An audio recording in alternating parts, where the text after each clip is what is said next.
وَإِذَا سَأَلَكَ عِبَادِي عَنِّي فَإِنِّي قَرِيبٌ أُجِيبُ دَعْوَةَ الدَّاعِ إِذَا دَعَانِ فَلْيَسْتَجِيبُوا لِي وَلْيُؤْمِنُوا بِي لَعَلَّهُمْ يَرْشُدُونَ. نحمده ونصلي على رسوله الكريم اما بعد فاعوذ بالله من الشيطان الرجيم بسم الله الرحمن الرحيم رب اشرح لي صدري ويسر لي امري واحلل عقدة من لساني يفقهوا قولي. السلام علیکم ورحمۃ اللہ وبرکاتہ. ناظرین، پروگرام دعا کیجئے کے ساتھ آپ کی خدمت میں حاضر ہیں. آج ہم انشاءاللہ حصول علم کی دعاؤں کے موضوع پر گفتگو کریں گے، یعنی انسان اپنے لیے مزید علم کی دعا کرے. انسان کو ملنے والی نعمتوں میں سب سے بڑی نعمت علم ہے. علم کے بغیر انسان اندھیروں میں ہے، اور خصوصاً اس علم کے بغیر جس کا سورس وحی الہی ہے، جو اللہ سبحانہ تعالیٰ کی طرف سے ملتا ہے. اسی لیے نبی صلی اللہ علیہ وسلم کو یہ دعا سکھائی گئی، وَقُلْ رَبِّ زِدْنِی عِلْمًا، اور آپ کہہ دیجئے کہ اے میرے رب میرے علم میں اضافہ فرما.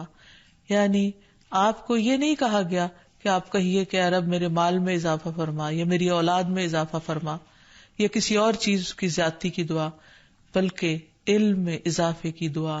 اس سے اندازہ ہو سکتا ہے کہ علم انسان کے لیے کتنا فائدہ مند ہے. اللہ سبحانہ تعالیٰ سے دعا کرنے کے آداب ہمیں ہمیشہ یاد رکھنے چاہیے. اللہ تعالیٰ کی حمد و ثنا، یا رب لک الحمد کما ینبغی لجلال وجہک وعظیم سلطانک، اور پھر درود شریف پڑھنا نہیں بھولیے.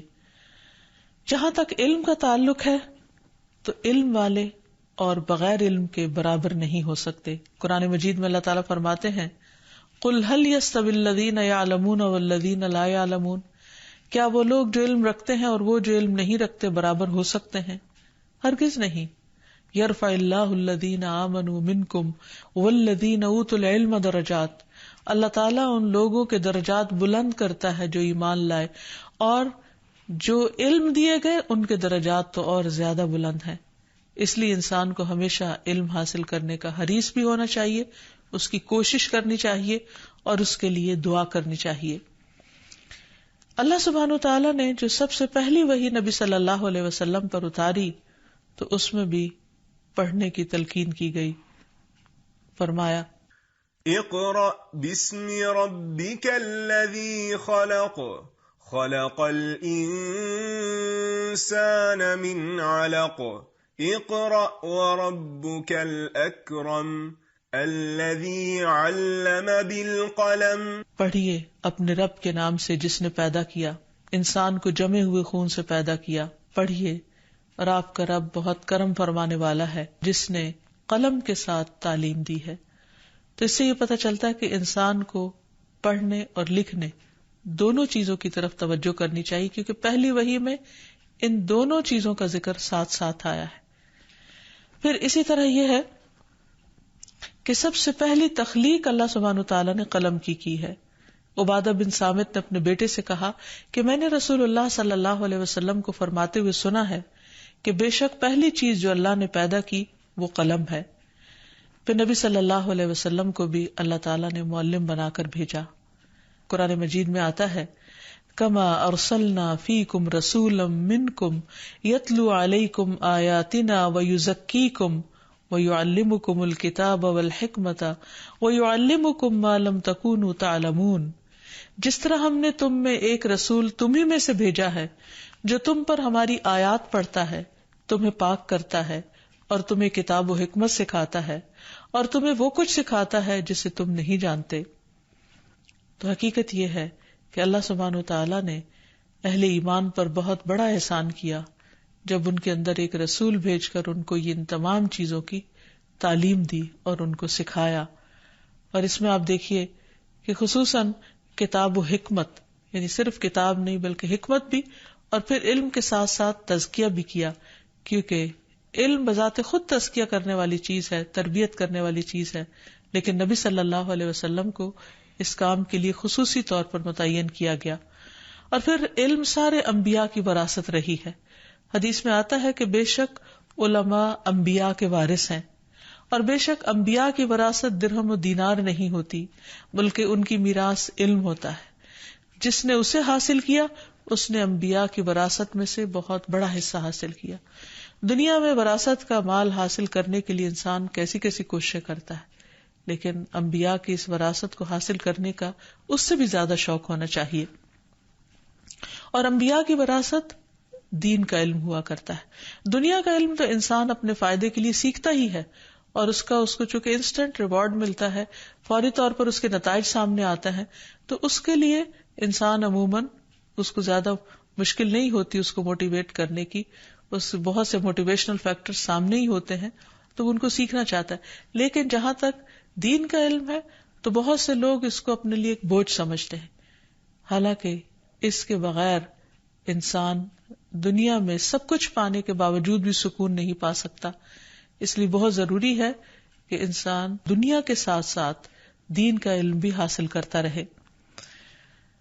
اور پھر اس کو سیکھنا ہمارے لیے فرض کا درجہ رکھتا ہے. فرمایا طلب العلم فریضۃ، کہ علم کا حاصل کرنا فرض ہے. یہ کون سا علم ہے جس کا حاصل کرنا فرض ہے؟ یہ وہ علم ہے جس کے بغیر ایک انسان اپنے رب کی عبادت کے تقاضے پورے نہیں کر سکتا جس کے لیے اللہ نے اس کو پیدا کیا ہے. پھر اسی طرح اللہ تعالیٰ کی پہچان کے لیے بھی علم حاصل کرنا ضروری ہے.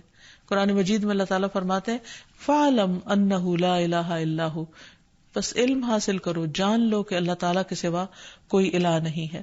پھر اسی طرح اللہ تعالیٰ کے آگے جھکنے کے لیے، خشیت کے لیے، خشوع کے لیے بھی علم ضروری ہے. اللہ سبحانہ وتعالیٰ فرماتے ہیں انما یخشی اللہ من عبادہ العلماء، بے شک اللہ سے ڈرتے ہیں اس کے علم والے بندے ہی. ان اللہ عزیز غفور، بے شک اللہ تعالیٰ سب پر غالب ہے، بے حد بخشنے والا ہے. پھر اسی طرح انسان کو بھٹکنے سے بچانے کے لیے بھی علم کی روشنی چاہیے ہوتی ہے، اور وہ بھی قرآن و سنت ہے. رسول اللہ صلی اللہ علیہ وسلم نے فرمایا میں تم میں دو چیزیں چھوڑ کر جا رہا ہوں، تم ہرگز گمراہ نہیں ہوگے جب تک ان دونوں کو مضبوطی سے تھامے رکھو گے، ایک اللہ کی کتاب اور دوسرے نبی کی سنت. پھر اسی طرح یہ ہے کہ انسان کو اندھیروں سے نکال کر روشنی کی طرف لانے کے لیے علم ضروری ہے. قرآن مجید میں آتا ہے أَوَمَنْ كَانَ مَيْتًا فَأَحْيَيْنَاهُ وَجَعَلْنَا لَهُ نُورًا يَمْشِي بِهِ فِي النَّاسِ، کیا بھلا وہ شخص جو مردہ تھا پھر ہم نے اسے زندہ کیا اور اس کے لیے ایسی روشنی بنا دی جس کی مدد سے وہ لوگوں میں چلتا پھرتا ہے. کیا اس شخص کی طرح ہے جس کا حال یہ ہے کہ وہ اندھیروں میں ہے، ان سے کسی صورت نکلنے والا نہیں. اسی طرح کافروں کے لیے وہ عمل خوشنما بنا دیے گئے جو وہ کیا کرتے تھے. تو اس سے یہ پتہ چلتا ہے کہ انسان علم وحی کے بغیر، قرآن سنت کے علم کے بغیر ایک مردہ انسان کی طرح ہے.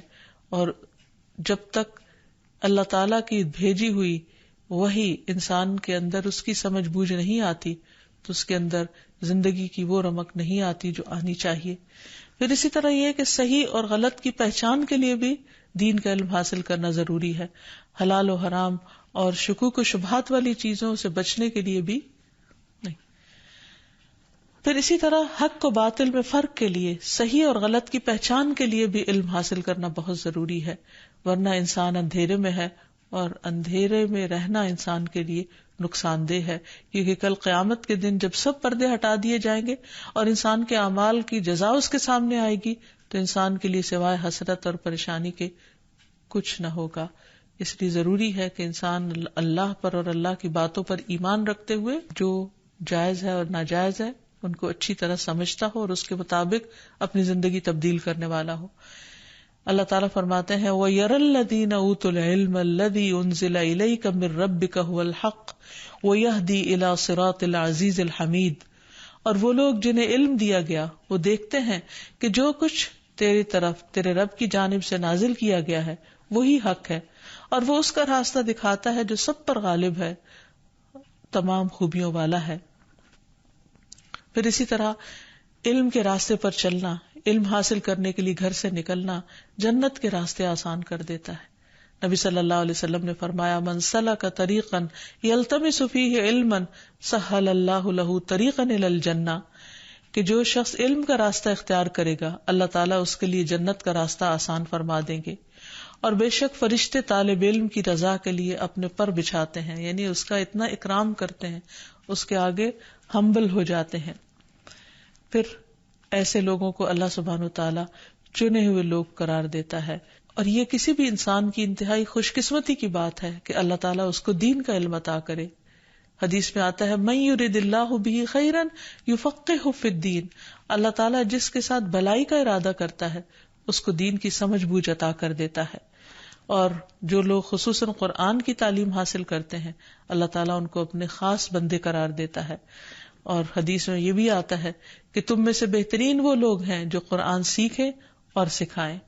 اس لیے انسان کو ہمیشہ دین کا علم حاصل کرنے کا حریص ہونا چاہیے اور اس کے فائدوں کو مد نظر رکھتے ہوئے جو کہ آخرت سے متعلق ہے. دنیا میں بھی اس کے فائدے کہ انسان کو اچھے برے کا فرق پتہ چلتا ہے، اللہ تعالیٰ کی رضا اور ناراضگی کے کاموں کا پتہ چلتا ہے، اور پھر صرف پتہ ہی نہیں چلتا بلکہ ان کو اچھے کاموں کو کرنے کے لیے موٹیویشن بھی ملتی ہے قرآن و سنت سے. تو اس لیے اس کو جاننا بے حد ضروری ہے. اور پھر انسان بغیر علم کے جب عبادت کرتا ہے تو اس عبادت میں بھی بہت سی غلطیاں کر جاتا ہے.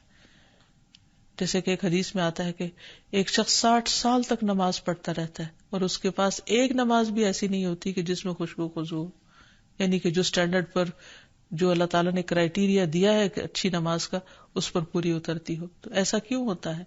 بغیر علم کے ہوتا ہے. پھر اسی طرح یہ ہے کہ جب ایک انسان علم حاصل کر کے عمل کرتا ہے تو وہ اس عابد سے بہتر ہے جو بغیر علم کے عمل کر رہا ہوتا ہے. رسول اللہ صلی اللہ علیہ وسلم نے فرمایا علم کی فضیلت عبادت کی فضیلت سے بہتر ہے اور تمہارا بہترین دین تقویٰ ہے. پھر یہ بھی یاد رکھیے کہ جو لوگ علم دین حاصل کرتے ہیں ان کے لیے ساری مخلوق دعائیں کر رہی ہوتی ہے، حتیٰ کہ سمندر کی مچھلیاں اور زمین کی چیونٹیاں بھی اس کے لیے دعا کر رہی ہوتی ہیں. اور خصوصاً جو لوگوں کو بھلائی کی تعلیم دے رہا ہو، جس گھر میں ایسے سیکھنے سکھانے کا عمل ہوتا ہے اس پر اللہ کی رحمتیں نازل ہوتی ہیں. ابو ہریرہ کہا کرتے تھے کہ قرآن پڑھنے کی وجہ سے گھر اپنے رہنے والوں کے لیے کشادہ ہو جاتا ہے، یعنی لڑائی جھگڑے اور فتنے فساد ختم ہوتے ہیں. شیطان اس گھر کو چھوڑ دیتے ہیں کیونکہ فرشتے اس میں حاضر ہوتے ہیں. اس گھر کی خیر و برکت بڑھ جاتی ہے. اور قرآن نہ پڑھنے کی وجہ سے گھر اپنے رہنے والوں کے لیے تنگ ہو جاتا ہے، فرشتے اس کو چھوڑ دیتے ہیں اور شیطان اس میں بسیرا کر لیتے ہیں اور اس کی خیر و برکت کم ہو جاتی ہے. پھر اسی طرح قرآن و سنت کی تعلیم دی دلائی جا رہی ہوتی ہے، وہاں پر رحمت اور سکینت نازل ہوتی ہے. پھر انسان کو ایسے علم کا مرنے کے بعد بھی فائدہ پہنچتا ہے، صدقہ جاریہ اس کے لیے بنتا ہے. آگے کے سارے مرحلے انسان کے آسان ہوتے ہیں کیونکہ انسان پہلے سے پریپیئرڈ ہوتا ہے. اس کو معلوم ہوتا ہے کہ موت کے وقت کس طرح فرشتے آئیں گے اور پھر قبر میں کیسے حساب کتاب ہوگا. ان سوالوں کے جوابوں کی تیاری وہ دنیا سے ہی شروع کر دیتا ہے. پھر اس کو معلوم ہوتا ہے کہ قیامت کے دن کیا کیا مرحلے ہیں جن سے اس کو گزرنا ہوگا اور ان کی بھی تیاری وہ دنیا سے ہی شروع کر دیتا ہے. پھر جنت میں داخلے کے لیے کیا چیزیں چاہیے وہ بھی اس کو دین کا علم حاصل کر کے پتہ چلتا ہے اور پھر وہ ان کے لیے حریص ہوتا ہے اور اس کے لیے کوشش کرتا ہے اور نیک عمل کرتا ہے. اور جہاں تک جہالت کا تعلق ہے تو جہالت کی وجہ سے نہ انسان اللہ تعالیٰ کو پہچانتا ہے نہ بندوں کے حقوق کو پہچانتا ہے اور بعض اوقات لا علمی کی وجہ سے شرک تک کا ارتکاب کر جاتا ہے جو انسان کے حق میں سخت خطرناک ہے. پھر اسی طرح نبی صلی اللہ علیہ وسلم کی حیثیت اور مقام کو نہیں پہچانتا. انسان جب علم حاصل نہیں کرتا تو مرنے کے بعد اس کی پہلی منزل یعنی قبر میں اس سے جو سوال جواب کیے جائیں گے ان میں اس کو مشکل کا سامنا ہو سکتا ہے. اس سلسلے میں حدیث میں آتا ہے نبی صلی اللہ علیہ وسلم نے فرمایا آدمی جب قبر میں رکھا جاتا ہے اور دفن کر کے اس کے لوگ پیٹھ موڑ کر رخصت ہوتے ہیں تو وہ ان کے جوتوں کی آواز سنتا ہے. پھر 2 فرشتے آتے ہیں اور اسے بٹھاتے ہیں اور پوچھتے ہیں کہ اس شخص یعنی محمد صلی اللہ علیہ وسلم کے متعلق تمہارا کیا اعتقاد ہے؟ کافر یا منافق کا جواب یہ ہوتا ہے کہ مجھے معلوم نہیں، میں نے لوگوں کو ایک بات کہتے سنا تھا وہی میں بھی کہتا رہا، یعنی اس نے علم حاصل نہیں کیا ہوتا. پھر اس سے کہا جاتا ہے کہ نہ تو نے جانا اور نہ پڑھا، یعنی تو نے علم ہی حاصل نہیں کیا. اس کے بعد اسے ایک لوہے کے ہتھوڑے سے اس کے دونوں کانوں کے درمیان بڑے زور سے مارا جاتا ہے، اور وہ اتنے بھیانک طریقے سے چیختا ہے کہ وہ دو بوجھوں یعنی انسان اور جن کے سوا ارد گرد کی تمام مخلوق سنتی ہے۔ تو اس سے اندازہ ہوتا ہے کہ انسان کے لیے علم حاصل کرنا کس قدر ضروری ہے، اور علم کی عدم موجودگی میں اس کے لیے کیسی بڑی بڑی مشکلات ہو سکتی ہیں۔ اللہ تعالیٰ ہم سب کو اس سے محفوظ رکھے۔ پھر اسی طرح علم کا نہ ہونا انسان کے اندر منافقت کو جنم دے دیتا ہے، کیونکہ انسان علم سے خشیت آتی ہے، خدا کا خوف آتا ہے، اور انسان کا ایمان درست ہوتا ہے، اور جب خدا کا خوف ہی نہیں ہوتا تو انسان کے اندر منافقت پلنے لگتی ہے۔ پھر اسی طرح جب انسان بہت دن تک اللہ کا ذکر نہیں کرتا، کوئی سیکھنے سکھانے کا کام نہیں کرتا، تو ایسے شخص کے دل پر زنگ لگ جاتا ہے۔ پھر لا علمی کے ساتھ انسان جب خود عمل کرتا ہے اور دوسروں کو بتا رہا ہوتا ہے تو یہ چیز اس کے لیے اور دوسروں کے لیے گمراہی کا باعث بن جاتی ہے۔ پھر بعض اوقات لا علمی کی وجہ سے اختلافات اور جھگڑے پیدا ہو جاتے ہیں۔ پھر بغیر دلیل کے جب لوگ کسی چیز کو دین سمجھ کر عمل کرتے ہیں تو بعض اوقات بدعات کا شکار ہو جاتے ہیں جو ان کی آخرت کے لیے سخت نقصان دہ ہے۔ پھر اسی طرح عبادات میں ایسی ایسی غلطیاں کرتے ہیں کہ جس کی وجہ سے وہ عبادت کا ہونا اور نہ ہونا برابر ہو جاتا ہے۔ پھر آخرت میں بھی انسان کے لیے سخت مشکل اور تکلیف کا باعث ہو سکتا ہے اگر وہ صحیح علم نہ حاصل کرے اور اس کے مطابق عمل نہ کرے۔ تو اس لیے انسان کو بہت زیادہ حریص ہونا چاہیے اور انسان کو دعا کرنی چاہیے خشوع و خضوع کے ساتھ اللہ تعالیٰ سے کہ وہ اس کے علم میں اضافہ کرے۔ پھر لا علمی کی باتوں سے پناہ مانگنی چاہیے۔ قرآن مجید میں ایک دعا آتی ہے نوح علیہ السلام کی، رب انی اعوذ بک ان اسألک ما لیس لی بہ علم والا تغفر لی وترحمنی اکن من الخاسرین۔ اے میرے رب، بے شک میں تجھ سے پناہ مانگتا ہوں کہ تجھ سے اس بات کا سوال کروں جس کا مجھے کچھ علم نہیں، اور اگر تو نے مجھے نہ بخشا اور مجھ پر رحم نہ کیا تو میں خسارہ پانے والوں میں سے ہو جاؤں گا۔ پھر اسی طرح لا علمی میں کیے گئے گناہ خصوصاً شرک سے بچنے کے لیے بھی دعا کرنی چاہیے۔ اللہم انی اعوذ بک ان اشرک بک وانا اعلم واستغفرک لما لا اعلم۔ اے اللہ، میں تیری پناہ چاہتا ہوں اس بات سے کہ میں جان بوجھ کر تیرے ساتھ کسی کو شریک کروں، اور جو میں نہیں جانتا ہوں اس کے لیے تجھ سے مغفرت کا طالب ہوں۔ واستغفرک لما لا اعلم۔ پھر نفع مند علم حاصل کرنے کے لیے دعا، اللہم انی اسألک علما نافعا واعوذ بک من علم لا ينفع۔ اے اللہ، میں تجھ سے نفع بخش علم کا سوال کرتا ہوں اور فائدہ نہ دینے والے علم سے تیری پناہ چاہتا ہوں کہ ہمیں تو بچا کے رکھنا۔ پھر اسی طرح صبح سویرے فجر کی نماز کے بعد نفع بخش علم حاصل کرنے کی دعا نبی صلی اللہ علیہ وسلم نے سکھائی۔ ام المومنین ام سلمہ رضی اللہ عنہا سے روایت ہے کہ نبی صلی اللہ علیہ وسلم جب صبح کی نماز سے سلام پھیرتے تو فرماتے، اللہم انی اسألک علما نافعا ورزقا طیبا وعملا متقبلا۔ اے اللہ، میں تجھ سے فائدہ دینے والے علم، پاک رزق اور قبول ہونے والے عمل کا سوال کرتا ہوں۔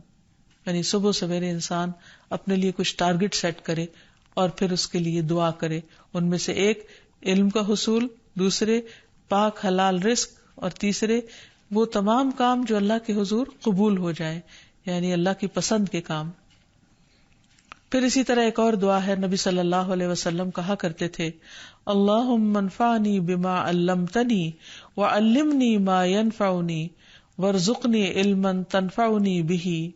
اے اللہ، تو مجھے جو علم نصیب فرمائے اس سے مجھے فائدہ پہنچا، اور مجھے وہ علم دے جو مجھے فائدہ دے، اور مجھے ایسا علم دے جس کے ذریعے سے میں فائدہ اٹھا سکوں۔ اور پھر غیر نافع علم سے پناہ مانگنا، اللہم انی اعوذ بک من علم لا ینفع ومن قلب لا یخشع ومن نفس لا تشبع ومن دعوت لا یستجاب لها۔ اے اللہ، میں تجھ سے ایسے علم سے پناہ مانگتا ہوں جو نفع دینے والا نہ ہو، اور ایسے دل سے جو ڈرنے والا نہ ہو، اور ایسے نفس سے جو سیر ہونے والا نہ ہو، اور ایسی دعا سے جو قبول ہونے والی نہ ہو۔ یعنی انسان اپنی عمر برباد کر دے، اپنا وقت لگا دے، اپنا مال لگا دے، اور وہ چیزیں سیکھتا رہے جو نہ اس کی دین میں فائدہ مند اور نہ دنیا میں فائدہ مند، نہ آخرت میں فائدہ مند۔ اور پھر اسی طرح انسان کا ایسا دل ہو کہ جو اللہ سے نہ ڈرے تو اس کا وہ بھی انسان کے لیے وبال ہے، کیونکہ انسان جب اللہ سے ڈرتا نہیں تو پھر ہر غلط کام اس کے لیے آسان ہو جاتا ہے، اور پھر انسان کی خواہشات جن کی کوئی لمٹ نہیں ان پر بھی روک لگانے کے لیے اللہ تعالیٰ سے دعا کی گئی ہے. اور پھر دعاؤں کی قبولیت کی دعا کہ اللہ تعالیٰ ایسی دعائیں نہ کرے ہم جو تو سنے نہیں اور تو اسے قبول نہ فرمائے.